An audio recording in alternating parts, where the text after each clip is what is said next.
जय हिंद साथियों। मैं आपका साथी AK खत्री। हम लोग कक्षा 8 की पुस्तक हमारा राजस्थान भाग 3 पढ़ रहे थे और आज चैप्टर 12 है बाल अधिकार एवं प्रमुख संरक्षण अधिनियम।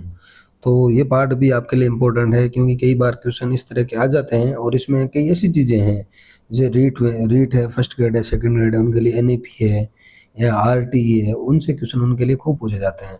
तो इसमें NAP का भी जिक्र है और छोटे मोटे और भी कई चीज़ें हैं जो आपको ध्यान में रखनी है क्योंकि कई बार हम क्या देख लेते हैं कि ये सिलेबस में नहीं है। तो मेरा यही कहना है आपको, कक्षा 6 से 10 तक अगर आपके सिलेबस में है या नहीं है, आपको ये नहीं देखना है। आपको 6 से 10 की पुस्तकें अनिवार्य रूप से पढ़नी है। ये जो चल रही है हमारा राजस्थान है, जो SST की किताबें हैं, तो ये आपको पढ़नी चाहिए। इनसे क्वेश्चन आ जाते हैं, हमें पता ही नहीं चलता है, फिर लास्ट में क्वेश्चन गलत हो जाते हैं। तो अब हम देख रहे हैं इनके बारे में। बाल अधिकार एवं प्रमुख संरक्षण अधिनियम। किसी भी राष्ट्र का भविष्य उसके बाल के ऊपर निर्भर है। हम कह रहे हैं कोई भी देश होता है उसका भविष्य उसके बाल के ऊपर निर्भर है। बच्चों की वृद्धि और विकास पर ही समाज और राष्ट्र का विकास निर्भर होता है। बालकों को मानव मानव के रूप में विकसित होने का पूर्ण अधिकार है। बालकों को एक मानव जिस तरह विकसित होता है उन्हें भी विकसित होने का पूर्ण अधिकार है। बालक के प्रति हमारे व्यवहार, उसकी शिक्षा, उसके स्वास्थ्य आदि पर उसके व्यक्तित्व का विकास निर्भर करता है। इस कारण बालक की स्थिति के संबंध में हमें अवश्य ही विचार करना चाहिए। समाज के अन्य विभिन्न वर्गों की तरह बालकों के भी अधिकार, हम कह रहे हैं समाज के अलग अलग वर्ग हैं, जैसे मजदूरों का अधिकार है, महिलाओं का अधिकार है, उसी तरह बालकों के भी क्या है, अधिकार है। और यह सही है कि वह आयु में छोटा है, लेकिन हमें लगता है ये आयु में छोटा है, उसे अपने अधिकारों का ज्ञान नहीं है। मतलब हम सोच रहे हैं ये उसके कैसे अधिकार, ये तो छोटा है, इसे अपने अधिकारों का ज्ञान नहीं है ना। बालक की उपेक्षा करने से समाज को ही नुकसान। हम कह रहे हैं अगर बालक की हम उपेक्षा करेंगे तो किसको नुकसान है, समाज को ही नुकसान है, क्योंकि समाज, आने वाला समाज इन बालकों से मिलकर ही बनेगा। भविष्य के सुखद समाज के लिए बच्चों के अधिकारों की रक्षा आवश्यक है। हम कह रहे हैं भविष्य के सुखद समाज है, अच्छे समाज के लिए बच्चों के अधिकारों की रक्षा आवश्यक है। इस कारण प्रगतिशील समाज के बालकों के विकास उसके अधिकारों की रक्षा के प्रति जागरूक रहता है। संयुक्त राष्ट्र संघ एवं भारत सरकार ने बच्चों के लिए अधिकार एवं नीतियों का निर्धारण किया है। हम कह रहे हैं संयुक्त राष्ट्र संघ एवं और भारत सरकार ने बच्चों के अधिकार एवं नीतियों का क्या करा, निर्धारण किया है। बच्चों को उनके जन्म से ही उसकी पहचान, बच्चा जन्मता तो उसे पहचान दी जाती है, उसे नाम दिया जाता है, फिर सुरक्षा रखी जाती है, फिर शिक्षा दी जाती है, फिर स्वास्थ्य का ध्यान रखा जाता है, फिर भोजन और समानता का अधिकार किसी धर्म, जाति, लिंग भेद के बिना स्वतः ही प्राप्त हो जाता है। हम कह रहे हैं जब बच्चा जन्म लेता है, बच्चे के जन्म लेते ही ये अधिकार उसे अपने आप मिल जाते हैं। पहचान मिलती है, नाम रखते हैं, सुरक्षा का मिल जाता है, शिक्षा का मिल जाता है, स्वास्थ्य का मिल जाता है, भोजन का मिल जाता है, समानता का मिल जाता है, धर्म, जाति, लिंग भेद के बिना स्वतः ही प्राप्त हो जाते हैं। ये अधिकार उन्हें ना कोई धर्म आड़े आता है, ना जाति आती है, ना लिंग आड़े आता है, उनको अपने आप स्वतः ही मिल जाता है। पूछ लें बच्चों को जन्म लेते ही कौन कौन सा अधिकार मिल जाता है, तो ये पहचान का मिलता है, सुरक्षा का मिलता है, शिक्षा का मिलता है, स्वास्थ्य का मिलता है, भोजन का मिलता है और समानता का मिलता है। ठीक है साथियों, ये आपको थोड़ा ध्यान रखना है। अब बाल अधिकार क्या है। बाल अधिकार संरक्षण आयोग अधिनियम 2005, ये ध्यान में रखना, पूछ लेंगे बाल अधिकार संरक्षण आयोग अधिनियम कब बना, 2005 के अनुसार बाल अधिकार में बालक बालिकाओं के वे समस्त अधिकार शामिल हैं जो 20 नवंबर 1989 को संयुक्त राष्ट्र संघ के बाल अधिकार अधिवेशन द्वारा स्वीकार किए गए थे। अब कह रहे हैं बाल अधिकार संरक्षण आयोग अधिनियम है ना, उसमें वे समस्त अधिकार शामिल है। जब एक यूएनओ का एक सम्मेलन हुआ था, अधिवेशन हुआ था, बाल अधिकार अधिवेशन जो कब हुआ, 20 नवंबर 1989 को अधिवेशन हुआ था। उस टाइम जो स्वीकार किए गए थे वो सारे अधिकार बाल संरक्षण आयोग अधिनियम में। देखो सबसे पहले तो आपको ये ध्यान में रखना, बाल अधिकार संरक्षण आयोग कब बना, 2005 में। कब बना, 2005 में बना। और इसमें कौन से अधिकार है, तो इसमें वो सारे अधिकार है। जब एक सम्मेलन हुआ यूएनओ का 20 नवंबर 1989 को, ठीक है ना, तो उसमें जो स्वीकार किए गए वो सब इसमें है, और जिन पर भारत सरकार ने 11 दिसंबर 1992 में सहमति प्रदान करी। और जो यूएनओ में सम्मेलन हुआ उसको भारत सरकार ने सहमति कब दी, 11 दिसंबर 1992। तो ये तीन फैक्ट आपके हो गए। बाल संरक्षण आयोग अधिनियम 2005, बाल अधिकारों को लेकर अधिवेशन कब हुआ, 20 नवंबर 1989 में हुआ। भारत सरकार ने अपनी सहमति कब दी, 11 दिसंबर 1992 को। ठीक है साथियों, ये तीनों चीजें आपके लिए इंपॉर्टेंट हो जाती हैं। अब देखो, संयुक्त राष्ट्र संघ बाल अधिकार समझौते के तहत बच्चों को दिए गए अधिकारों को 4 प्रकार के अधिकारों में वर्गीकृत किया जा सकता है। अब कह रहे हैं यूएनओ का जो सम्मेलन हुआ वहाँ बालकों को 4 प्रकार के अधिकार, कितने प्रकार के, चार प्रकार के अधिकार दिए और इन्हें चार प्रकार में विभक्त किया जाएगा जो हम अभी पढ़ेंगे। तो ये चार अधिकार बड़े बड़े आपको ध्यान में रखने हैं। पहला देखो जीवन का अधिकार, कौन सा है? जीवन का अधिकार। दूसरा विकास का अधिकार, दूसरा विकास का अधिकार। तीसरा है सुरक्षा का अधिकार। चौथा है सहभागिता का अधिकार। तो बड़ा बड़ा आपको पहले तो ये ध्यान में रखना है कि बालकों को कौन कौन से अधिकार दिए गए हैं। जैसे अपने मौलिक अधिकार अभी क्या है? 6 है। तो बालकों के अधिकार कितने हैं? 4 है। और अपने मौलिक अधिकार शुरू में कितने थे? जब संविधान बना था तब 7 मौलिक अधिकार थे। कितने थे? 7 थे। ठीक है, संपत्ति का मूल अधिकार वो हटा दिया गया। तो अभी बालकों को कितने अधिकार है? 4 अधिकार है। पहला है जीवन का अधिकार। जीवन का अधिकार में क्या क्या था आप देखो। जीवन का अधिकार पहला बालकों का अधिकार है। बच्चों के जीने का अधिकार उनके जन्म के पूर्व ही आरंभ हो जाता है। कह रहे हैं बच्चे के जीने का अधिकार उसका जब जन्म नहीं होता ना, जब बच्चा पेट में होता है उस टाइम इसके शुरू हो जाते हैं। जीने का अधिकार में दुनिया में आने का अधिकार है। पहला अधिकार क्या है? जीने का अधिकार में देखो कौन कौन सा अधिकार है। पहला अधिकार है दुनिया में आने का अधिकार। अब ऐसे नहीं गर्भ में ही उसकी वो भ्रूण हत्या करवा दो, ऐसा नहीं करवा सकते हो। दुनिया में आने का अधिकार है। फिर न्यूनतम स्वास्थ्य सेवाएं प्राप्त करने का अधिकार है। क्या है? न्यूनतम स्वास्थ्य सेवाएं प्राप्त करने का अधिकार है। फिर भोजन, आवास, वस्त्र पाने का अधिकार तथा सम्मान के साथ जीने का अधिकार भी शामिल है। आप पूछ लें जीने के अधिकार में कौन सा अधिकार शामिल नहीं है, सीधा पूछ लें भाई। इंडियन पॉलिटी से जोड़ के भी पूछा जा सकता है। एक तो दुनिया में आने का अधिकार, ये तो बताइए आपको। फिर न्यूनतम स्वास्थ्य सेवाएं प्राप्त करने का अधिकार है बच्चों को। फिर भोजन का अधिकार है बच्चों को, जैसे मिड डे मील वगैरह आपको पता है चलता है स्कूल में, क्यों चलता है? क्योंकि भोजन का अधिकार है। आवास का अधिकार है, उन्हें रहने को छत मिले। वस्त्र पाने का अधिकार है बच्चों को। सम्मान के साथ जीने का अधिकार। तो मैं इसलिए बता रहा हूँ ये आपको इस जीवन के अधिकार में ये सारे शामिल आते हैं। एक बार और बता दूं, जीवन के अधिकार में कौन कौन से अधिकार शामिल है? एक तो दुनिया में आने का अधिकार, न्यूनतम स्वास्थ्य सेवाएं प्राप्त करने का अधिकार, भोजन का अधिकार, आवास का अधिकार, वस्त्र का अधिकार, वस्त्र पाने का अधिकार तथा सम्मान के साथ जीने का अधिकार है। ठीक है साथियों। फिर है विकास का अधिकार। इसमें क्या है? बच्चों को भावनात्मक, मानसिक तथा शारीरिक सभी प्रकार के विकास का अधिकार है। ठीक है, तो बच्चों को कौन कौन से? भावनात्मक, मानसिक, शारीरिक। ठीक है, भावनात्मक विकास तब संभव होता है जब अभिभावक, संरक्षक, समाज, विद्यालय और सरकार सभी बच्चे की सही देखभाल और प्रेम दें। कह रहे हैं भावनात्मक विकास कब होता है? जब अभिभावक, माता पिता, संरक्षक, उनके रिश्तेदार, दादा दादी जो भी है, समाज और विद्यालय और सरकार सभी बच्चे की सही देखभाल करें, तब भावनात्मक अधिकार संभव है। मानसिक विकास उचित शिक्षा और सीखने द्वारा मिलता है। और मानसिक विकास किससे मिलता है? उसको उचित शिक्षा मिले और अच्छा कुछ सीखे। ठीक है ना, तो उचित शिक्षा और सीखने द्वारा। और शारीरिक विकास कैसे होता है? मनोरंजन, खेल कूद और पोषण द्वारा संभव है। तो बच्चों को तीनों तरह से विकसित होना चाहिए, भावात्मक रूप से, मानसिक रूप से और शारीरिक रूप से। ठीक है साथियों, तो कैसे मिलते हैं ये आपको ध्यान में रखना। भावनात्मक विकास तो फैमिली, समाज, विद्यालय, सरकार से संबंधित है। मानसिक विकास उस शिक्षा और सीखने से। शारीरिक विकास खेल कूद है, पोषण है। ठीक है साथियों, तो ये आपको ध्यान में रखना है। अगला है सुरक्षा का अधिकार। कौन सा है? सुरक्षा का अधिकार। बच्चों को सेफ्टी का भी अधिकार है, ये भी आपको ध्यान में रखना है। बच्चों को घर तथा अन्यत्र उपेक्षा, शोषण, हिंसा तथा उत्पीड़न से संरक्षण का अधिकार। कह रहे हैं बच्चों को घर, ये तो घर में हो या अन्यत्र, कहीं उसकी उपेक्षा ना हो, उसका शोषण ना हो, उसके साथ हिंसा ना हो, उसके साथ उत्पीड़न ना हो, इससे संरक्षण यानी बचाने का अधिकार है। विकलांग बच्चे विशेष संरक्षण के पात्र है। और विकलांग बच्चे हैं तो विशेष संरक्षण के पात्र हैं।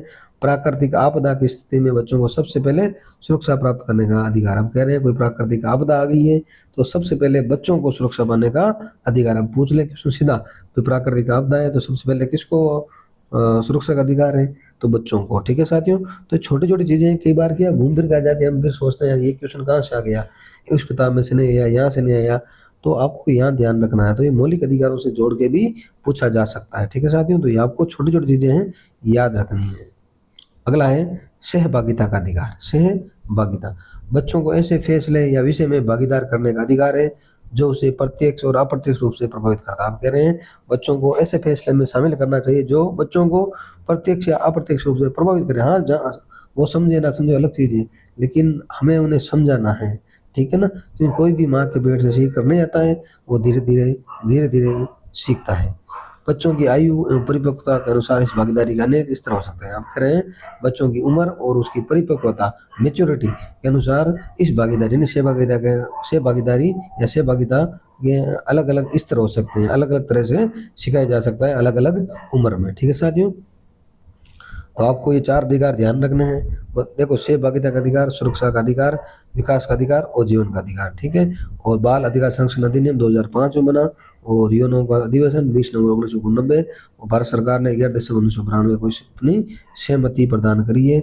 जिन्हें के अधिकार में कौन सा शामिल है, विकास के अधिकार में कौन सा शामिल है, सुरक्षा के अधिकार में क्या क्या आता है, सहभागिता का अधिकार क्या है, ये आपको ध्यान में रखना है। अगला है साथियों, बाल श्रम प्रतिषेध एवं विनियमन अधिनियम। बाल श्रम अधिनियम कुल मिला के ये ध्यान में रखना है। तो ये कब आया, 1986 में। सबसे पहले मिलान वाला क्वेश्चन आ जाएगा।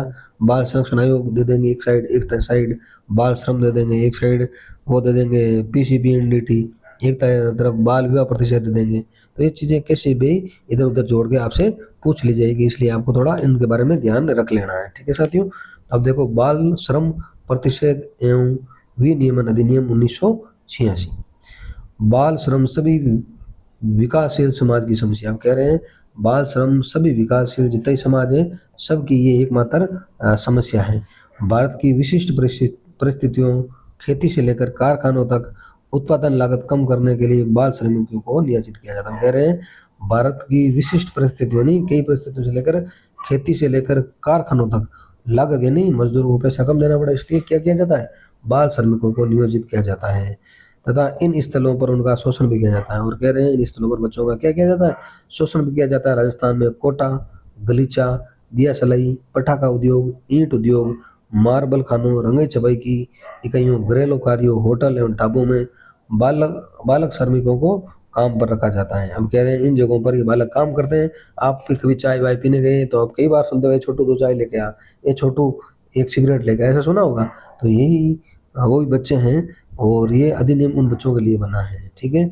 बाल श्रम पर रोक लगाने के लिए सरकार ने बालक श्रम प्रतिषेध विनियमन अधिनियम 1986 पारित किया। अब कह रहे हैं जो बालकों से श्रम करवाया जा रहा है, काम करवाया जा रहा है, उस पर रोक लगाने के लिए सरकार ने बाल श्रम अधिनियम 1986 पारित किया। कौन सा अधिनियम, बाल श्रम अधिनियम, यानी बाल श्रम प्रतिषेध एवं विनियमन अधिनियम 1986 पारित कर 14 वर्ष से कम उम्र के बच्चों को रोजगार पर पूरी तरह से प्रतिबंध कर विनियमित करने का प्रयास किया है। और कह दिया कि 14 साल का बच्चा कोई काम नहीं करेगा, 14 साल तक का बच्चा मौज करेगा आराम से, है ना। तो कुल मिला के ये एज ध्यान में रखनी है। अधिनियम कब पारित हुआ, ये आपको ध्यान में रखना है, ठीक है साथियों। अब बस बता दूं आपको, बाल श्रम अधिनियम 1986, 14 साल से कम उम्र का बच्चा किसी तरह का रोजगार का काम नहीं कर सकता, वो प्रतिबंधित। यूँ नहीं कि 14 वर्ष का बच्चा पानी का लोटा भी नहीं भरेगा, ऐसा नहीं है ना, वो अलग है, संस्कारों की चीज हो जाती है, ठीक है। अब देखो, गर्भ धारण पूर्व एवं प्रसव पूर्व निदान तकनीक अधिनियम 1994, यानी लिंग चयन प्रतिरोध, जैसे चेक कर लेता है ना पेट में कि बच्चा लड़का है या लड़की है, ठीक है, तो उसकी रोकथाम के लिए एक अधिनियम बना 1994 में, PCPNDT, है ना, PCPNDT। तो ये आपको ध्यान में रखना, कब आया, 1994 में। अब देखो, भारत में घटते लिंग अनुपात को रोकने के लिए कानून लाया गया। कह रहे हैं, पूछ लें ये कानून क्यों आया, गर्भ धारण पूर्व एवं प्रसव पूर्व निदान तकनीक अधिनियम। मतलब भारत में जो लिंग अनुपात घट रहा है, जैसे किसी के 4 बच्चे हैं और कोई बच्चा है वो उसने चेक करवा लिया, तो बच्चा उसकी बच्चे की हत्या मतलब गर्भ में कर दी जाती है। अगर कोई लड़कियां ज्यादा है, किसी और लड़की है, तो उसकी हत्या वहीं कर दी जाती थी। तो इसलिए ये कानून लाया गया, PCPNDT 1994, ठीक है। ये कानून, यह अधिनियम लिंग निर्धारण के लिए प्रसव पूर्व निदान तकनीकों के उपयोग पर प्रतिबंध लगाता है। और यह अधिनियम लिंग निर्धारण यानी लिंग की जांच करने के लिए प्रसव पूर्व निदान तकनीक जो मशीन है उसके उपयोग पर प्रतिबंध लगाता है, तथा कन्या भ्रूण हत्या को एक अपराध घोषित करता है। और कन्या भ्रूण हत्या को क्या घोषित करता है, एक अपराध घोषित करता है। और लिंग जांच करवाने संबंधित विज्ञापन देने पर 3 से 5 साल की सजा। आप कह रहे हैं अगर कोई लिंग की जांच करवाता है या उस पर विज्ञापन देता है, जैसे विज्ञापन के साथ, जैसे हमारे यहाँ पर लिंग भ्रूण की जांच की जाती है, ऐसा विज्ञापन भी दे दें तो उसे 3 से 5 साल की सजा और 10,000 से 50,000 तक का जुर्माने का प्रावधान है। अगर कोई ऐसा करता पाया जाता है उसे 3 से 5 साल की सजा मिलती है, 10 से 50,000 तक का जुर्माना भी उस पर लग जाता है। कौन से कानून के तहत, 1994 का कानून PCPNDT, ठीक है। इसमें क्या है, जो कि लिंग निर्धारण की जांच नहीं की जा सकती है, ध्यान रखना, 3 से 5 साल की सजा है, 10,000 से 50,000 तक का जुर्माना है। 1994 में ये अधिनियम आया, तो आपको इतना ही ध्यान में रखना है। बाकी क्यों लाया गया, घटते लिंग अनुपात को रोकने के लिए कानून लाया गया है, ठीक है साथियों। ये लाइन ध्यान रखना, बाकी ज्यादा ध्यान रखने की जरूरत नहीं है। आगे देखो, बाल अधिकार संरक्षण आयोग अधिनियम 2005। अब पूछ ले बाल अधिकार संरक्षण आयोग अधिनियम कब आया? 2005 में। कब आया? 2005 में। ये हमने पढ़ा है अभी ऊपर, है ना, तो अभी आपको इतना ध्यान रखना 2005। बालकों के अधिकारों के संरक्षण एवं सुरक्षा के लिए भारत सरकार ने बाल अधिकार संरक्षण अधिनियम 2005 पारित किया। कौन सा अधिनियम? 2005 पारित किया, जो बच्चों के अधिकारों की रक्षा के लिए राष्ट्रीय बाल अधिकार संरक्षण आयोग, राज्य बाल अधिकार संरक्षण आयोग के गठन का प्रावधान करता है। यह अधिनियम बाल अधिकारों के उल्लंघन के मामलों में शीघ्र कार्यवाही सुनिश्चित करने के लिए बाल न्यायालयों के गठन का उपबंध करता है। बच्चों के सर्वांगीण विकास और पुनर्वास और कल्याण को बढ़ावा देता है। ये हमने पढ़ लिया, इसलिए इसकी ओर ध्यान अब नहीं दे रहे हैं। ठीक है, अगला है बाल विवाह प्रतिषेध अधिनियम। बाल विवाह प्रतिषेध अधिनियम। राजस्थान में बाल विवाह एक गंभीर सामाजिक समस्या है जिसकी दर राष्ट्रीय औसत से अधिक है और ग्रामीण क्षेत्रों में इसका प्रचलन अधिक है। राजस्थान में बाल विवाह कैसी है? एक गंभीर समस्या है, बड़ी समस्या है, सामाजिक समस्या है, जिसकी दर राष्ट्रीय औसत से अधिक, और इसकी दर राष्ट्रीय औसत से भी राजस्थान में अधिक है और ग्रामीण क्षेत्र में इसका प्रचलन अधिक है। बाल विवाह क्यों हो रहा है? ये गरीबी, शिक्षा की कमी और लैंगिक असमानता जैसे कारकों से जुड़ा है। और ये गरीबी है, शिक्षा की कमी है और लैंगिक असमानता जैसे कारकों से जुड़ा है।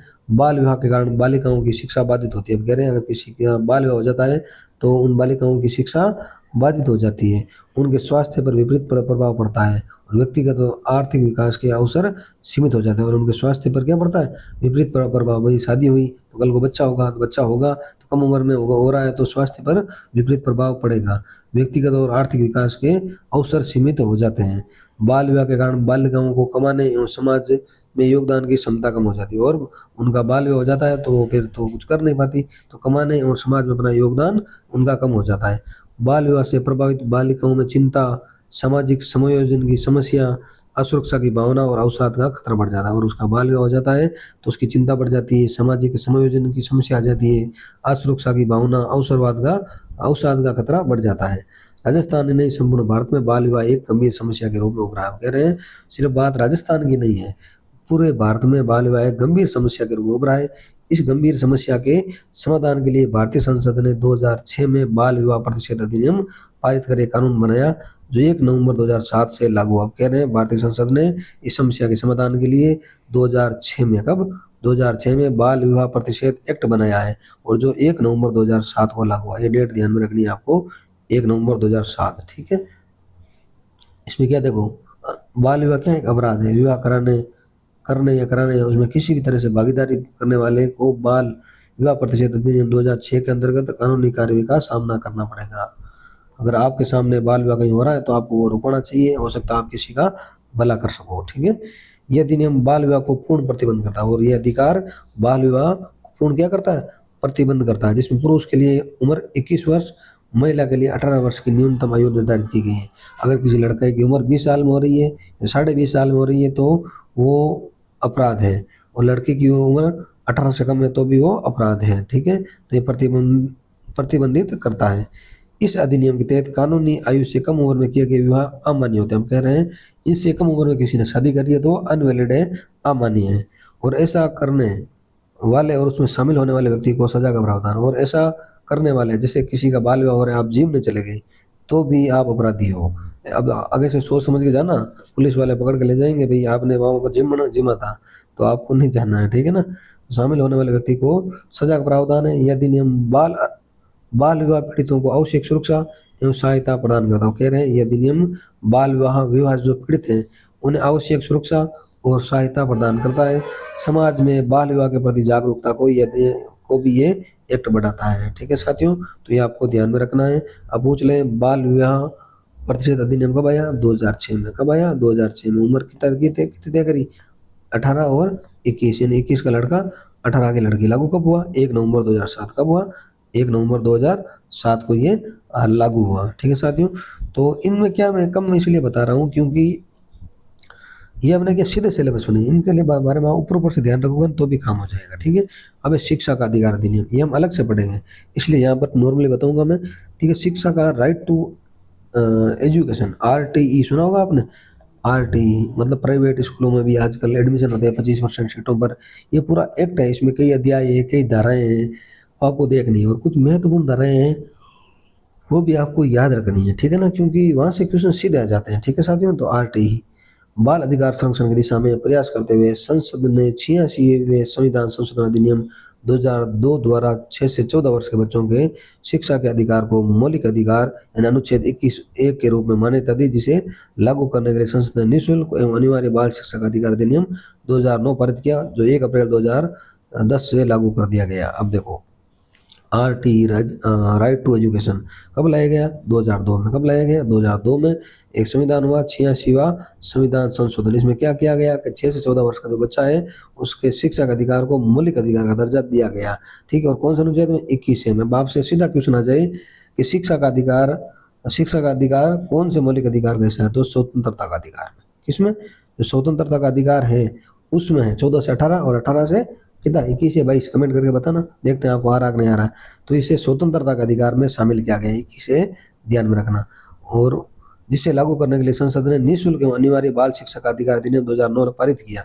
ठीक है, कौन सा अधिनियम पारित किया? इस एक्ट के संशोधन के बाद शिक्षा का निःशुल्क एवं अनिवार्य बाल शिक्षा का अधिकार अधिनियम 2009 जो लागू कब हुआ? 1 अप्रैल 2010। राजस्थान में लागू हुआ 1 अप्रैल 2011। 1 अप्रैल 2011। ठीक है, तो ये भी आपको थोड़ा ध्यान में रखना है। आगे देखो, इस अधिनियम के तहत 6 से 14 वर्ष के सभी बच्चों को निःशुल्क शिक्षा प्राप्त करने। अब कह रहे हैं इस एक्ट में क्या है कि 6 से 14 वर्ष का कोई बच्चा है वो निःशुल्क, उसे क्या अधिकार है? वो निःशुल्क शिक्षा प्राप्त करेगा। और क्या अधिकार है? बिना प्रवेश परीक्षा के आसपास के स्कूलों में प्रवेश लेने और बिना कोई टेस्ट लिए वो किसी भी स्कूल में प्रवेश कर सकता है। किसी प्रकार से शारीरिक दंड से मुक्त रहने का अधिकार हो। बच्चों को किसी प्रकार का शारीरिक दंड नहीं दिया जाएगा। अगर बच्चों को शारीरिक दंड दिया जा रहा है तो कानूनी अपराध है। यह अधिनियम 6 से 14 वर्ष के बच्चों को शिक्षित करने का दायित्व केंद्र एवं राज्य सरकार को देता है। और कह रहे हैं यह अधिनियम 6 से 14 साल के जो बच्चे हैं उनको शिक्षित कराने का दायित्व किसको दे रहा है? केंद्र और राज्य सरकारों को देता है, जो 8वीं कक्षा तक निःशुल्क पढ़ाई की व्यवस्था का भार वहन करेंगे। अब कह रहे हैं बच्चों की 8वीं तक की शिक्षा का भार वहन कौन करेगी? केंद्र या राज्य सरकार। यह अधिनियम बच्चों को उनकी आर्थिक या सामाजिक स्थिति की परवाह किए बिना गुणवत्तापूर्ण शिक्षा देने के लिए उनके सर्वांगीण विकास के लिए विद्यालयों के दायित्व निर्धारित करता है। अब कह रहे हैं जो यह अधिनियम है तो बच्चों की आर्थिक एवं सामाजिक स्थिति की परवाह किए बिना गुणवत्तापूर्ण शिक्षा देने के लिए उनके सर्वांगीण पूरी तरह के विकास के लिए विद्यालयों के दायित्व निर्धारित करता है। विद्यालय प्रशिक्षित शिक्षकों के साथ साथ भौतिक सुविधाओं जैसे कक्ष, खेल मैदान, शौचालय, पेयजल आदि की व्यवस्था करेगा। अब कह रहे हैं भाई सरकार ने तो एक्ट बना दिया, सरकार ने एडमिशन दे दिया, लेकिन जब बच्चे स्कूल पढ़ने जाएंगे तो विद्यालय क्या करेगा? वहाँ पर प्रशिक्षित यानी ट्रेंड टीचर हैं उनको रखेंगे। साथ में जो भौतिक सुविधा की जरूरत है जैसे कक्ष है, खेल मैदान है, शौचालय, पेयजल आदि की व्यवस्था करेगा। RT एक अच्छी चीज है, लेकिन कई प्राइवेट स्कूल वाले इसका मिस यूज भी करते हैं। इस कारण ये योजना हो सकता है आने वाला टाइम में फ्लॉप हो जाए। बाकी मेरे हिसाब से जो प्राइवेट वाले हैं उन्हें अच्छे से चलाना चाहिए, क्योंकि हम भी स्कूल चेक करना जाते हैं, वहाँ कई तरह की कमियां पाई जाती है ना। तो मैंने भी कई जगह चेक करा है, 3-4 बार मैं गया हूँ स्कूल चेक करने, तो कहीं पर भवन नहीं है, कहीं पर कुछ नहीं है ना, कहीं पर बच्चे कम है, बच्चे आते नहीं है, जिस दिन चेक करने जाते हैं उस दिन बच्चे आ जाते हैं। तो ये सारी समस्याएं हैं। देखो मेरे हिसाब से इनमें सुधार करने की जरूरत है, क्योंकि कोविड आया था ना, कोरोना काल, तो कोरोना काल में जो स्कूलें आज चल रही है ना वो RT की वजह से जिंदा रही है। अगर RT नहीं होती ना तो कई स्कूलें बंद हो जाती। ठीक है ना, ये RT बहुत उनके लिए मतलब जीवनदायी नहीं है। और मैं सारों की बात नहीं कर रहा हूँ, कई अच्छे चला रहे, शानदार चला रहे, कई लोग हैं, इन कई लोगों की वजह से सारे बदनाम हो जाते हैं। तो ऐसा है। तो आपको भी जागरूक रहना है अभिभावक होने के नाते। अगर आपके बच्चे पढ़ रहे हैं तो आपको वहाँ जाके देखना चाहिए। ठीक है साथियों, आगे देखो ये अधिनियम कौन सा अधिनियम? RT अधिनियम निजी विद्यालयों में प्रारंभिक शिक्षा कक्षा 1 या पूर्व प्राथमिक में 25% स्थान गरीब एवं वंचित बच्चों के लिए आरक्षित रखने, निःशुल्क प्रवेश का बाध्यकारी प्रावधान करता है। कह रहा है यह अधिनियम जो प्राइवेट स्कूल हैं इन्हें प्रारंभिक कक्षा यानी पहली कक्षा या पूर्व प्राथमिक कक्षा में 25% सीटें किसको देगा? गरीब और वंचित बच्चों को देगा। जो वंचित बच्चे हैं उनको देगा। ठीक है, जिनकी आय 2.5 लाख रुपए से कम हो उनको प्रवेश देने के लिए बाध्य करता है। ठीक है साथियों, ये आपको ध्यान में रखना है थोड़ा सा है, और ये आपके काम की चीज है, और ये आपके REET first grade second grade में सीधा आता है। तो इनकी ये लाइन है ना, जैसे हम धाराएं याद कर लेते हैं, अध्याय याद कर लेते हैं, लेकिन इन लाइनों में कमी रह जाती है। तो हम बढ़ेंगे लैंगिक अपराधों से बालकों का संरक्षण अधिनियम पोस्को एक्ट 2012। आपने सुना होगा ये तो ना। अब पूछ ले पोस्को एक्ट कब आया? 2012। ठीक है, ये पूरा नाम भी याद में रखना, लैंगिक अपराधों से बालकों का संरक्षण अधिनियम 2012। अब देखो, बच्चों की सुरक्षा के लिए यौन अपराधों से बच्चों का संरक्षण अधिनियम पारित किया गया है। पोक्सो अधिनियम भारत में बाल संरक्षण के क्षेत्र में एक ऐतिहासिक एवं महत्वपूर्ण कानून। हम कह रहे हैं पोस्को एक्ट बाल संरक्षण के क्षेत्र में एक ऐतिहासिक और महत्वपूर्ण कानून है। यह अधिनियम, इस अधिनियम में क्या है, 18 वर्ष से कम उम्र के बच्चों का यौन उत्पीड़न, यौनाचार, यौन शोषण आदि दुराचारों से सुरक्षा प्रदान करता है। वो कह रहे हैं कोई 18 साल से कम उम्र का बच्चा या बच्ची है और उनके साथ किसी तरह का उत्पीड़न हो रहा है, यौन शोषण हो रहा है आदि जो कुछ भी हो रहा है, तो उससे सुरक्षा प्रदान करता है। क्योंकि आजकल कई केसेज आप देखते होंगे, कई बार स्कूलों से आ जाते हैं, कई बार कहीं और से आ जाते हैं, समाज से वजह से आती है। अगर कोई ऐसा करता है, 18 साल का बच्चा या बच्ची है, उससे कम उम्र का है, तो उससे सुरक्षा प्रदान करता है ये पोस्को एक्ट, जिसमें 3 वर्ष से लेकर आजीवन कारावास तक का कठोर दंड का प्रावधान है। और इसमें क्या है, अगर कोई ऐसा करता पाया जाता है तो उसे 3 वर्ष से लेकर आजीवन कारावास और कठोर दंड का प्रावधान दिया जाता है। यह अधिनियम बच्चों के यौन अपराधों की एक विस्तृत श्रृंखला को परिभाषित करता है। और यह अधिनियम जो बच्चों की यौन अपराधों की एक विस्तृत श्रृंखला को परिभाषित करता है। पीड़ितों की सुरक्षा, पुनर्वास और न्याय सुनिश्चित करने के लिए सख्त प्रावधान करता है। कोई पीड़ित है तो उसकी सुरक्षा करता है, इस अधिनियम के तहत सुरक्षा होती है, उसे पुनर्वास दिया जाता है, न्याय सुनिश्चित करने का सख्त प्रावधान करता है और बच्चों के स्रोतों, हितों और कल्याण को सुनिश्चित करता है। तो 18 साल से कम उम्र का कोई बच्चा या बच्ची है, उनके साथ कोई यौनाचार होता है तो उसे अपराधी को 3 साल से लेकर आजीवन कारावास और कठोर दंड दिया जा सकता है। ठीक है साथियों, तो ये आपको थोड़ा ध्यान रखना है। फिर एक किशोर न्याय बालकों की देख रेख संरक्षण अधिनियम 2015 है। किशोर न्याय अधिनियम ये बालकों की देख रेख संरक्षण अधिनियम 2015 में आया। यह अधिनियम 18 वर्ष से कम उम्र के बच्चों के लिए हो। यह अधिनियम भी 18 वर्ष से कम उम्र के लिए बच्चों के लिए, लेकिन बाल श्रम अधिनियम हमने पढ़ा था वो 14 वर्ष है, उसमें वो एज क्या 14 वर्ष है। तो ये भी आपको ध्यान में रखनी है, कई जगह 18 आ रही है और कई जगह 14 है। और आरटी में क्या है, आरटी में 6 से 14 है। ठीक है ना, तो छोटी छोटी चीजें हैं, इनको आपको सेट रखना है कैसे भी करके, जिसका उद्देश्य बच्चों की देखभाल, सुरक्षा और पुनर्वास सुनिश्चित करना। और इस एक्ट का उद्देश्य क्या है कि बच्चों की देखभाल करना, सुरक्षा और पुनर्वास सुनिश्चित करना है, जिसमें कानून का उल्लंघन करने वाले अनाथ, परित्यक्त या शोषित बच्चों की देखभाल और संरक्षण की आवश्यकता पाने वाले बच्चे शामिल है। इसमें क्या है, कोई अनाथ बच्चे हैं उनकी देखभाल की जाती है, या फिर परित्यक्त हैं किसी ने छोड़ दिया है, या शोषित बच्चे हैं कि देखभाल एवं संरक्षण की आवश्यकता वाले बच्चे इसमें शामिल हैं। इस अधिनियम में किशोरों को वेश्यक अपराधियों की तरह नहीं माना जाता। अब जैसे कोई बच्चा है और उसने किसी तरह का कोई अपराध कर दिया है तो वेश्यक को तो सजा दी जाती है कठोर, लेकिन उन्हें ऐसी सजा नहीं दी जाती है। उन्हें किशोर न्याय अधिनियम के तहत एक वो बोलता है ना, क्या बोलते हैं उसको, जैसे जेल होते हैं इनके कुछ है, मुझे भी नाम याद नहीं आ रहा है, वहाँ इन्हें रखा जाता है बाल सुधार गृह में, है ना, वहाँ उन्हें रखा जाता है वेश्यकों की तरह इन्हें, मतलब इनके साथ वो व्यवहार नहीं किया जाता। ठीक है, वेश्यक अपराधियों की तरह नहीं माना जाता है, किंतु 16 से 18 वर्ष की आयु के किशोर द्वारा किए गए गंभीर अपराधों के मामले में उन्हें वेश्य की तरह माना जाता है। अब कह रहे हैं 14 साल से कम है उन्हें वेश्यकों की तरह नहीं माना जाता है, लेकिन 16 से 18 साल का बच्चा है और उसने कोई कांड कर दिया, कुछ कर दिया है, तो उसे मतलब जंगनी यानी जंगनी अपराधों के मामलों के ऐसा कुछ अपराध कर दिया जो जंगनी है, गंभीर है, तो उन्हें वेश्यों की तरह माना जा सकता है, उन्हें वेश्यक माना जा सकता है, लेकिन उम्र होनी चाहिए 16 से 18 साल।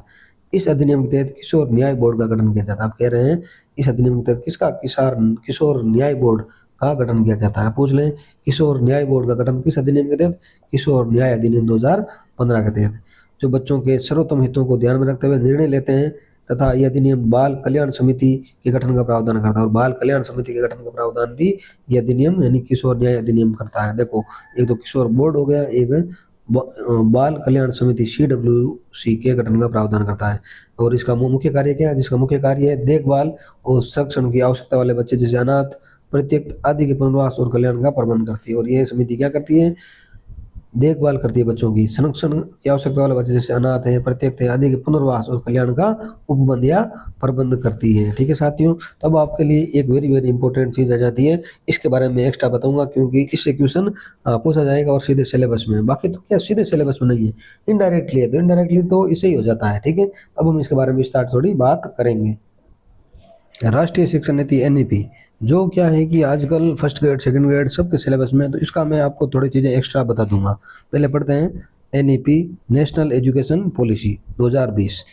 भारत सरकार द्वारा शिक्षा प्रणाली में सुधार के लिए लाई गई ये नीति ये 21वीं सदी की पहली शिक्षा नीति है और 21वीं सदी की पहली शिक्षा नीति है। इससे पहले 1986 की शिक्षा नीति आई, इससे पहले 1968 की आई, तो इसने 1986 की शिक्षा नीति की जगह ली है।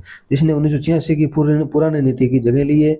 ये स्वतंत्रता के बाद भारत में शिक्षा ढांचे का तीसरा बड़ा सुधार है। ये कह रहे हैं आजादी के बाद 68 में आ गई, 86 में आ गई, फिर 2020 में आ गई, तो ये तीसरा सबसे बड़ा सुधार है किसमें, शिक्षा के ढांचे में, जो एक विद्यार्थी के प्रारंभिक बचपन की देखभाल से लेकर उच्च शिक्षा तक फैली हुई है। और ये शिक्षा नीति एक बच्चा जो शुरू में प्रारंभिक देखभाल यानी आंगनवाड़ी से लेकर उच्च शिक्षा हायर एजुकेशन तक ये फैली हुई है, ये शिक्षा नीति। ठीक है। राष्ट्रीय शिक्षा नीति 2020 5 प्रमुख स्तंभों पर आधारित है। वेरी वेरी इंपॉर्टेंट, ये स्तंभ आपको ध्यान में रखना है। ठीक है, तो ये 5 स्तंभों पर आधारित है। पहला स्तंभ है पहुंच, कौन सा, पहुंच, एक्सेस। ठीक है। दूसरा है समानता, कौन सा स्तंभ, समानता यानी इक्वलिटी। ठीक है। तीसरा है गुणवत्ता, क्वालिटी। चौथा है सामर्थ्य, सामर्थ्य को क्या कहते हैं, एफोर्डेबिलिटी। ठीक है, ऐसा कुछ वर्ड है, एफोर्डेबिलिटी है ना, तो उसे कहते हैं सामर्थ्य। और अगला है जवाबदेही, और इसे कहते हैं अकाउंटेबिलिटी। ठीक है, तो ये 5 स्तंभ आपको ध्यान में रखना है और ये वेरी वेरी इंपॉर्टेंट है, पूछ लेंगे ये कितने स्तंभों पर आधारित है एनईपी 2020, तो ये 5 स्तंभों पर आधारित है, पहुंच, समानता, गुणवत्ता, सामर्थ्य और जवाबदेही। इंग्लिश के इसलिए बताए क्योंकि इंग्लिश के भी पूछे जाते हैं। ये सिद्धांत शिक्षा में अंतर को कम करने, अधिक समावेशी बनाने, और ये सिद्धांत शिक्षा में अंतर को कम करते हैं और शिक्षा को अधिक समावेशी बनाने, छात्रों को 21वीं सदी के आवश्यक कौशल विकसित करने के उद्देश्य से तैयार किया गया। पूछ लेंगे ये क्यों तैयार किए गए 5 स्तंभ, बताओ क्यों तैयार किए गए। शिक्षा में अंतर को कम करने, उसे अधिक समावेशी बनाने और 21वीं सदी में जो आवश्यक कौशल है उन्हें विकसित करने के लिए ये बनाए गए हैं। आगे देखो, राष्ट्रीय शिक्षा नीति में 4 भाग और 27 अध्याय है। वेरी वेरी इंपॉर्टेंट, सीधा क्वेश्चन आ जाएंगे। एनईपी 2020 में कितने भाग हैं, तो 4 भाग हैं। अध्याय कितने हैं, तो 27 अध्याय है, ये भी आपको ध्यान में रखना है। जिनके भाग अध्याय 1 से 8 तक स्कूल शिक्षा से संबंधित, अब कह रहे हैं जो पहला भाग है, कौन सा, पहला भाग है, और अध्याय 1 से 8 तक, कौन सा, 1 से 8 तक में स्कूली शिक्षा से संबंधित उपबंधों का वर्णन है। पूछ लेंगे सीधा ही, राष्ट्रीय शिक्षा नीति 21 भाग में स्कूली शिक्षा से संबंधित उपबंधों का वर्णन है, तो भाग 1 में, कौन से अध्याय में, 1 से 8 तक के अध्याय में स्कूली शिक्षा से संबंधित उपबंधों का वर्णन है। ये भी आपको ध्यान में रखना है। भाग तो 1 है, अध्याय 1 से 8 तक ये स्कूल एजुकेशन के बारे में उल्लेख करता है। ठीक है। एनईपी 2020 की स्कूली शिक्षा में प्रारंभिक बाल्यावस्था शिक्षा पर ध्यान, 5+3+3 4 की नई संरचना। अब कह रहे हैं, अब पहले तो 1 से 12 था, कैसा था, 1 से 12 था, अब 5-3-3-4 ये संरचना है। 53-34 आप ध्यान में रख लेना, ये नई संरचना है, ये भी इंपॉर्टेंट है, वेरी वेरी पूछा जा सकता है। अब इसमें क्या है, मातृभाषा में शिक्षण को बढ़ावा, ये शिक्षा नीति मातृभाषा में शिक्षण को बढ़ावा देने पर जोर दे रही है। बहुभाषा शिक्षा को प्रोत्साहन देती है। बहुभाषाएं ने बच्चों को अलग अलग भाषा में सिखाओ, रटने की बजाय वैचारिक समझ पर ये शिक्षा नीति जोर देती है। नहीं रटना नहीं है, बच्चों को समझाना है। रचनात्मकता एवं आलोचनात्मक सोच पर जोर देती है, और ये रचनात्मकता और आलोचनात्मक सोच पर जोर देती है। नैतिक विवेक को बढ़ावा देने की बात करती है। तकनीक का समावेश और शिक्षकों का सशक्तिकरण शिक्षा नीति में शामिल है, जिसका लक्ष्य सभी के लिए समान समावेशी शिक्षा समूह सुनिश्चित करना, बच्चों के स्कूल छोड़ने की दर को रोकना। और क्या क्या इसमें कि भाई देखो एक बार, तकनीकी शिक्षा का समावेश है, शिक्षकों का सशक्तिकरण है, और इसका लक्ष्य क्या है, समान समावेशी शिक्षा सबको मिले और बच्चों के स्कूल छोड़ने की दर को कम करना। जैसे बच्चे बीच में स्कूल छोड़ देते हैं, भाई 8वीं तक पढ़े छोड़ दी, 7वीं पास हो गई छोड़ दी, तो उसकी दर को रोकना। वो 2000 एक टारगेट है, 2030 तक प्री स्कूल से माध्यमिक स्तर तक 100% सकल नामांकन अनुपात प्राप्त करना। आप कह रहे हैं 2030 तक प्री प्राइमरी से लेकर माध्यमिक स्तर तक 100% बच्चे पढ़े, यानी शुरू से लेकर 10वीं तक 100% बच्चे पढ़े, और ये 2030 तक का टारगेट तय किया है। ठीक है साथियों। बुनियादी साक्षरता और अंक ज्ञान को 2025 तक सभी प्राथमिक स्कूल के छात्रों के लिए सुनिश्चित करना। और अगला टारगेट क्या है, बुनियादी शिक्षा और अंक ज्ञान, बच्चों को अंकों का ज्ञान हो, उनके बारे में पता हो, बुनियादी चीजें उन्हें पता हो और अंकों का ज्ञान, ये टारगेट 2025 तक सभी प्राथमिक स्कूल के छात्रों के लिए सुनिश्चित करना। और 2025 तो आ गया, वह चला गया, अब हुआ कि नहीं हुआ वो तो पता नहीं, बाकी टारगेट तय किया गया है। परीक्षा की बजाय समझ पर आधारित मूल्यांकन करना, और परीक्षा नहीं लेकर समझ पर आधारित मूल्यांकन करना, ये भी इसकी प्राथमिकता है। ठीक है साथियों, तो ये छोटे छोटे टारगेट थे। एक बार मैं मेरे हिसाब से स्कोर बता दूं आपको। देखो एनईपी 2020 हमने पढ़ा है, ठीक है, 21वीं सदी की पहली शिक्षा नीति है, और इसने किसकी जगह ली, 1986 की जो नीति है उसकी जगह ली। और इसमें पूछ लें कितने स्तंभ है, इसमें प्रमुख 5 स्तंभ है: पहुंच, समानता, गुणवत्ता, सामर्थ्य और जवाबदेही। ये आपको ध्यान में रखना है। फिर आपको ध्यान में रखना है इस शिक्षा नीति में भाग कितने हैं? 4 भाग और 27 अध्याय हैं। पहले भाग पहला और अध्याय 1 से 8 तक स्कूल शिक्षा से संबंधित है, ये आपको ध्यान में रखना। और इसकी नई संरचना है 5+3+3+4, ठीक है। मातृभाषा में शिक्षण को बढ़ावा देने की बात करती है, बहुभाषी शिक्षा को प्रोत्साहन देती है, रटने के बजाय वैचारिक समझ और रचनात्मकता एवं आलोचनात्मक सोच पर जोर देती है, नैतिक विवेक को बढ़ावा देती है, तकनीकी का समावेश भी करने का ये कह रही है, शिक्षकों का सशक्तिकरण भी इसमें शामिल है, ठीक है। और इसमें लक्ष्य हैं कि 2030 तक प्री स्कूल से लेकर माध्यमिक स्तर तक 100% सकल नामांकन अनुपात प्राप्त करना, ठीक है। और स्कूल बच्चों की स्कूल छोड़ने की दर को कम करना, ठीक है। बुनियादी साक्षरता और अंक ज्ञान 2025 तक सभी प्राथमिक स्कूल, ठीक है, स्कूल प्राथमिक स्कूल के छात्रों के लिए सुनिश्चित करना। यहाँ प्रारंभ माध्यमिक लिख लेंगे, उच्च माध्यमिक लिख लेंगे, ऐसा नहीं, प्राथमिक तक अंक ज्ञान और बुनियादी साक्षरता बच्चों को हो, और परीक्षा के बजाय समझ आधारित मूल्यांकन करना। अब देखो इसके अलावा आपको और चीजें ध्यान क्या रखनी है, मैं कुछ चीजें और बता दूं। जैसे देखो इन्होंने एक मूल्यांकन केंद्र, इस शिक्षा नीति के तहत एक मूल्यांकन केंद्र की स्थापना की जाएगी जिसका नाम रखा जाएगा परख। ये पूछा एग्जाम में कई बार, एक मूल्यांकन केंद्र होगा जिसका नाम क्या होगा? परख। इसे राष्ट्रीय मूल्यांकन केंद्र भी कहा जाएगा, और परख की फुल फॉर्म भी पूछी जाती है। तो आपको मैं लिख नहीं रहा हूँ, बोल रहा हूँ, याद रख लेना। Performance assessment review and analysis of knowledge for holistic development, ये फुल फॉर्म आपको अनिवार्य रूप से याद करनी है, इंपॉर्टेंट फुल फॉर्म हो जाती है, ठीक है। पूछ लेंगे परख क्या है, तो ये राष्ट्रीय मूल्यांकन केंद्र है। और इसमें क्या किया गया कि 2030 तक, कब तक? 2030 तक जो बीएड होती है ना, बीएड, उसको 4 वर्ष कर दिया जाएगा। कितने साल की? 4 वर्ष कर दिया जाएगा। यानी 12वीं के बाद ही आपको अगर शिक्षा विभाग में आना है, एजुकेशन की तरफ जाना है, तो आपको 12वीं के बाद ही ये चीज तय करनी पड़ेगी। पहले तो क्या होता था कि बीए कर लिए, लास्ट में फिर बीएड करते, या कुछ कहीं जॉब नहीं लगती या इधर उधर हो जाता कि अब चलो लास्ट में बीएड कर लेते हैं, टीचर की तैयारी करेंगे, इसकी डेट मतलब आयु सीमा खूब है, तो पहले वो होता था। लेकिन अब 12वीं के बाद आपको ये तय करना पड़ेगा कि बीएड आपको कब करनी है। फिर हमने ये 5 इसके स्तंभ देखे, एक्सेस, इक्वालिटी, अफोर्डेबिलिटी, अकाउंटेबिलिटी, ये आपको ध्यान में रखना है। और इन्होंने एक क्या करा कि उच्च शिक्षा, जो उच्च हायर एजुकेशन होता है ना, उच्च शिक्षा, तो उच्च शिक्षा के लिए कहा गया कि एक संस्था बनाएंगे, HECI, इसकी फुल फॉर्म भी आपको ध्यान में रखनी है, ठीक है, कि उच्च शिक्षा के लिए एक संस्था के निर्माण होगा, उस संस्था का नाम होगा HECI। लेकिन इसमें चिकित्सा और कानूनी शिक्षा नहीं आएगी, नहीं, इसमें मेडिकल और लॉ वाली शिक्षा है ना, चिकित्सा भी नहीं आएगी और मेडिकल शिक्षा भी इसमें नहीं होगी। इसको छोड़कर सबके लिए एक उच्च शिक्षा सेंटर बनेगा, HECI। फिर दूसरा प्रावधान किया गया है, उच्च शिक्षा में कोई बच्चा जाता है, 1 साल पढ़ के उसने छोड़ दिया, पहले क्या होता था 3 साल पढ़ता तो ही उसे डिग्री मिलती थी, तो अब ऐसा नहीं है। अगर कोई बच्चा 1 साल कॉलेज करता है तो उसे क्या मिलेगा? सर्टिफिकेट। क्या मिलेगा? सर्टिफिकेट। अगर 2 साल पढ़ के छोड़ देता है तो उसे क्या मिलेगा? डिप्लोमा। और कोई 3 या 4 साल पूरा करता है तो उसे मिलेगी डिग्री। क्या मिलेगी? डिग्री मिलेगी, ठीक है साथियों, ये चीज आपको ध्यान में रखनी है। इसके अलावा इसके जो चरण हमने देखे हैं कि भाई 5+3+4 ये था ना, ठीक है। अब इसमें क्या है, पहले 5 साल हो गए ना, इसे बुनियादी चरण कहा गया। क्या कहा गया? बुनियादी चरण, यानी 5 वर्ष तक का बच्चा इसमें शामिल होगा। और इसमें क्या है? खेल और गतिविधि आधारित शिक्षण। कैसा? खेल व गतिविधि आधारित शिक्षण होगा इस एज में, ठीक है, खेल व गतिविधि आधारित शिक्षण होगा।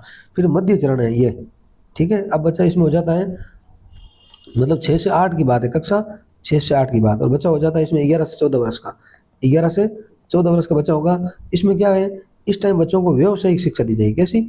व्यावसायिक शिक्षा दी जाएगी इस टाइम बच्चों को, ठीक है, ये आपको ध्यान में रखना है।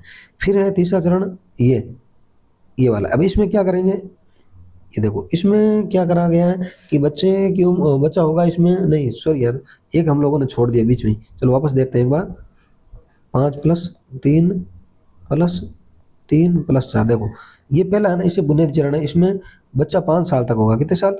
5 साल तक खेल व गतिविधि आधारित शिक्षण होगा, ठीक है।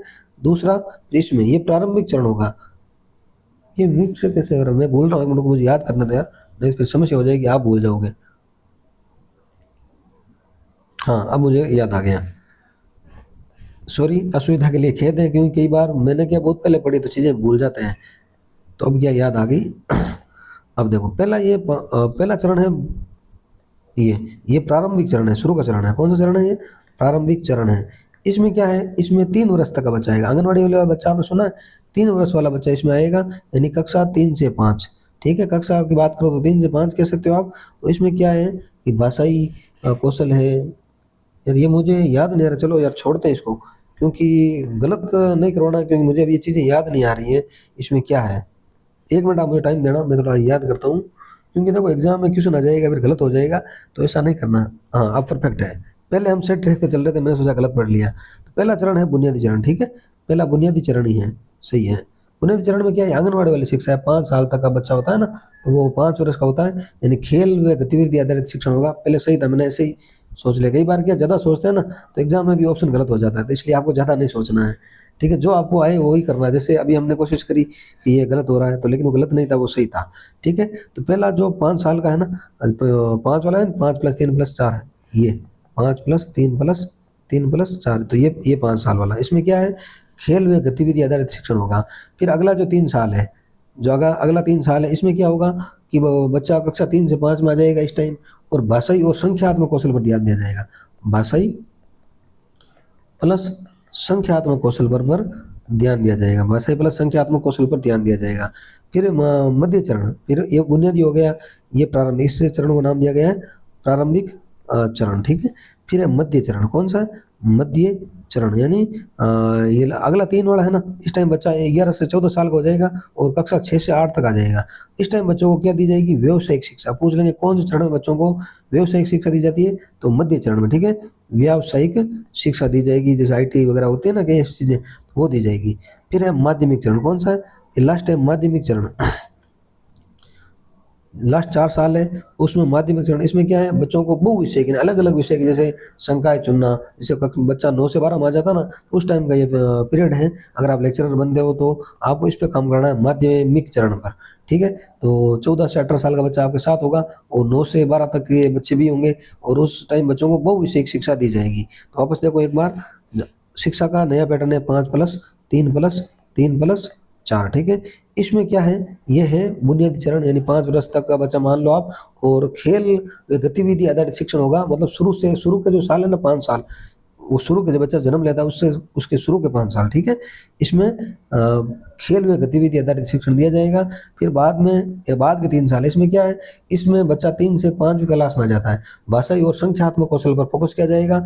फिर अगले 3 साल और, इस टाइम बच्चा 11 से 14 साल का हो जाता है और कक्षा 6 से 8 में आ जाता है, तो उसे व्यावसायिक शिक्षा दी जाती है।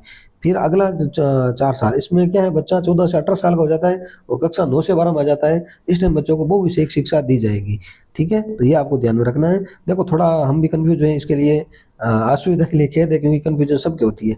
अपने आप में कोई पूर्ण नहीं होता, कोई कह रहा है मैं पूर्ण हूँ, तो वो झूठ बोल रहा है, और अपने आप में कोई पूर्ण होता ही नहीं है। ठीक है ना, अगर गलतियां इंसान ही करता है, वैसे गलतियां तो कहाँ थी, कंफ्यूजन थी, हो जाती है। ठीक है, तो एक ये था कि 2030 तक सकल नामांकन 100% करना, प्री स्कूल से माध्यमिक स्तर तक, और उस शिक्षा के लिए टारगेट 2035 तक, उच्च शिक्षा ना हायर एजुकेशन 2035 तक 50% रखा गया है। ठीक है ना, 50% का लक्ष्य रखा गया है, ये भी आपको ध्यान में रखना है हायर एजुकेशन के लिए। अब देखो एक और है, NEP 2020 में केंद्रीय शिक्षा मंत्रालय ने हर छात्र के लिए विशिष्ट one nation one student ID की योजना बनाई। अब कह रहे हैं NEP 2020 में शिक्षा मंत्रालय ने हर छात्र, हर विद्यार्थी के लिए एक ID योजना बनाई है, स्टूडेंट, यानी one nation one student ID की योजना बनाई। ID का नाम क्या है उसका, अपार ID। अपार का फुल फॉर्म है automated permanent academic account registry.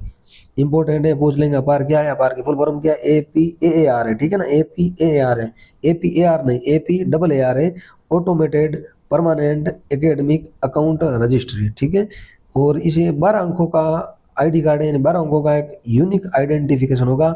विद्यार्थियों से संबंधित समस्त अकादमिक सूचना एक ही जगह पर मिल जाएगी, जिसे अपार कार्ड नंबर से कभी भी एक्सेस किया जा सकता है। जैसे अपना आधार कार्ड है ना, आधार कार्ड लगाते हैं, पैसे निकाल लेते हैं अंगूठा देके, वैसे ही अभी स्टूडेंट की एक अपार ID बनेगी।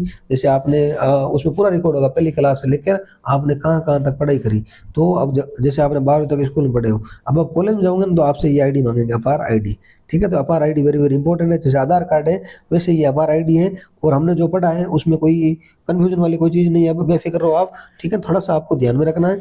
और एक निपुण भारत कार्यक्रम चलाया गया था, ये भी पूछ लेते हैं कि एक बार निपुण भारत क्या है। एक क्वेश्चन आया था एक बार कि निपुण भारत जो कार्यक्रम चला था, ये क्या है। तो इसका आपको क्या ध्यान में रखना है कि बुनियादी साक्षरता और संख्यात्मक ज्ञान के लिए चलाया गया। इसके लिए जो शिक्षा नीति का जो पहले के 5 वर्ष है ना, बुनियादी चरण, ये बुनियादी साक्षरता और संख्यात्मक ज्ञान के लिए ये एक प्रोग्राम चलाया गया था, निपुण भारत। ठीक है साथियों, ये भी आपको ध्यान में रखना है। आगे देखो, बाल संरक्षण हेतु रक्षा उपाय। अब कह रहे हैं बाल संरक्षण की रक्षा हेतु क्या उपाय है? राज्य में बाल अधिकारों को संरक्षण एवं पुनर्वास हेतु बाल अधिकारिता विभाग कार्यरत है। अब कह रहे हैं बालकों के अधिकार एवं पुनर्वास हेतु कौन सा विभाग है? बाल अधिकारिता विभाग कार्यरत है। विभाग का मुख्य उद्देश्य बाल अधिकारों एवं बच्चों के संरक्षण से संबंधित योजनाओं, कार्यक्रमों, नीतियों, अधिनियमों का प्रभावी क्रियान्वयन सुनिश्चित करना। अब बोल रहे हैं बाल अधिकारिता विभाग का काम पूछ लें तो क्या है? बच्चों का संरक्षण से संबंधित योजना बनाना, कार्यक्रम चलाना, नीतियां बनाना, अधिनियमों का प्रभावी क्रियान्वयन करना है। और इस कार्य में निम्नलिखित संस्थाएं उसका सहयोग करती है। और इन कार्यों में बाल अधिकार विभाग का ये सहयोग कर रहे हैं राजस्थान राज्य बाल अधिकार संरक्षण आयोग। पहला तो कौन है? राजस्थान राज्य बाल अधिकार संरक्षण आयोग, जो 2010 में बना था। ठीक है, और ये RT प्लस पोस्को भी इसको है ना, RT प्लस पोस्को की भी जिम्मेदारी इसको ही है। ठीक है, किसको? राजस्थान राज्य बाल अधिकार संरक्षण आयोग को। ये देखो, ये क्या, ये आयोग बालक बालिकाओं के अधिकारों के हनन के मामले में जांच और सुनवाई के साथ साथ बच्चों से जुड़े कानूनों और योजनाओं के क्रियान्वयन की निगरानी एवं समीक्षा का कार्य करता है।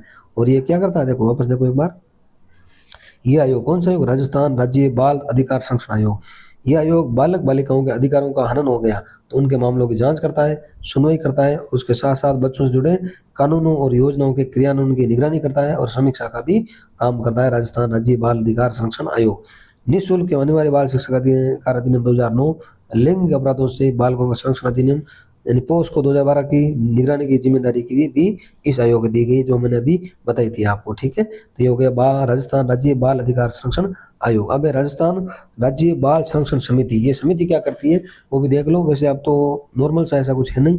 ये समिति राज्य में विभिन्न बाल संरक्षण कार्यक्रमों, कानूनों, नीतियों के क्रियान्वयन सुनिश्चित करने के लिए उत्तरदायी है। ये क्या करती है? राज्य में विभिन्न बाल संरक्षण कार्यक्रम चल रहे हैं, कानून बन रहे हैं, नीतियां बन रही है, उनके क्रियान्वयन सुनिश्चित करने के लिए उत्तरदायी यानी उसको लागू करवाती है राजस्थान बाल संरक्षण समिति। राजस्थान राज्य बाल संरक्षण समिति की जिला शाखाओं के रूप में सभी जिलों में जिला बाल संरक्षण इकाई, प्रत्येक ब्लॉक स्तर पर ब्लॉक स्तरीय बाल संरक्षण समिति, ग्राम पंचायत स्तर पर ग्राम पंचायत स्तरीय बाल संरक्षण समिति का गठन किया गया। अब कह रहे हैं इसके तहत जिला लेवल, ब्लॉक लेवल और ग्राम पंचायत लेवल पर समितियों का गठन भी किया गया है। इसका उद्देश्य क्या है? इसका उद्देश्य बाल संरक्षण से जुड़े मुद्दों को सामुदायिक स्तर पर क्रियान्वयन एवं जागरूकता उत्पन्न करना। उद्देश्य क्या है? बाल संरक्षण से जुड़े मुद्दों को सामुदायिक स्तर पर क्रियान्वयन करना उसका और जागरूकता उत्पन्न करना इस समिति का उद्देश्य है। अगला है चाइल्ड हेल्पलाइन 1098। अब इसमें क्या है? ये एक हेल्पलाइन है, जैसे 108 है ना एम्बुलेंस वाला, वैसे ही 1098 है। राज्य में कठिनाई से घिरे पीड़ित, उपेक्षित, लावारिस तथा देख रेख और संरक्षण की जरूरत वाले बच्चों के लिए 24 घंटे निःशुल्क आपातकालीन पहुंच सेवा, टोल फ्री टेलीफोन सेवा संचालित की जा रही थी। क्या ये टोल फ्री नंबर है? कोई पीड़ित बच्चा है, उपेक्षित बच्चा है, लावारिस बच्चा है या देख रेख और संरक्षण की जरूरत वाला बच्चा है तो इस पर कॉल करेगा तो उसको संरक्षण दिया जाएगा। तो चाइल्ड हेल्पलाइन 1098। ठीक है, अब थोड़े क्वेश्चन देख लेते हैं साथियों। शारीरिक, शरीर संबंधी, मानसिक, मन एवं मस्तिष्क संबंधी, भावनात्मक, भावना वो संबंधित। आगे देखो क्वेश्चन। अब बताओ, ये क्वेश्चन आपको आना चाहिए। अगर ये नहीं कर पा रहे हो तो फिर पढ़ने का कोई मतलब नहीं है। ठीक है, शिक्षा का अधिकार अधिनियम 2009 के तहत निजी विद्यालय में निचली कक्षा में कितने प्रतिशत स्थान गरीबों वंचितों के लिए आरक्षित रखने का प्रावधान है और कौन सी धारा में? आप कमेंट करना। बताओ 20% सही है ना? ना 25%। कितना? 25%। अगला है बाल विवाह प्रतिशत अधिनियम 2006 में पुरुष और महिलाओं के लिए क्रमशः न्यूनतम विवाह आयु कितनी रखी गई है? हम कह रहे हैं बाल विवाह अधिनियम जो 2006 में बना, पुरुष लड़का, महिला लड़की के लिए न्यूनतम आयु 21 और 18 वर्ष तय की गई है। लड़के के लिए 21, लड़की के लिए 18 वर्ष। अगला देखो, गलत विकल्प का चयन करें। बाल श्रम अधिनियम बना 1986, क्या सही है? एकदम सही है। लैंगिक अपराधों से बालकों का संरक्षण अधिनियम पोस्को 2012, ये भी सही है। किशोर न्याय अधिनियम 2015, ये भी सही है ना। शिक्षा का अधिकार अधिनियम 2020, ये गलत है। शिक्षा का अधिकार अधिनियम 2009 में, ठीक है। 2020 में तो क्या आई? NEP आई। 2020 में NEP, नेशनल एजुकेशन पॉलिसी। अब देखो बाल अधिकार कौन कौन से? बताओ 4 हैं, याद हो तो आपको। जीवन का अधिकार हो गया, सुरक्षा का अधिकार, विकास का अधिकार और सहभागिता का अधिकार। और राष्ट्रीय शिक्षा नीति के 5 स्तंभ कितने बताओ आप? 5 स्तंभ है: पहुंच, समानता, गुणवत्ता, सामर्थ्य और जवाबदेही। तो ये आपको ध्यान में रखना। ठीक है साथियों, हम लोगों ने कोशिश करी है और कोई भी फैक्ट आपके गलत नहीं है, आप बेफिक्र होकर देखना इनको। देखो कंफ्यूजन थोड़ी सी हो जाती है क्योंकि मैंने शिक्षा नीति बहुत पहले पढ़ी है, जब ये नई नई आई थी ना उस टाइम मैंने एग्जाम दिया था, तो वो क्या थोड़ी कंफ्यूजन थी मेरे। तो ऐसा कुछ नहीं है, बेफिक्र रहना है, अच्छे से पढ़ना है और खुद पे भरोसा रखना है। खुद पे भरोसा होना बहुत ज्यादा जरूरी है। ठीक है साथियों, अब लास्ट पार्ट है भारत में चुनाव प्रक्रिया, आपको पता होगी, ये पढ़ेंगे हम और मिलते हैं हम इसी पार्ट के साथ। जय हिंद, जय भारत।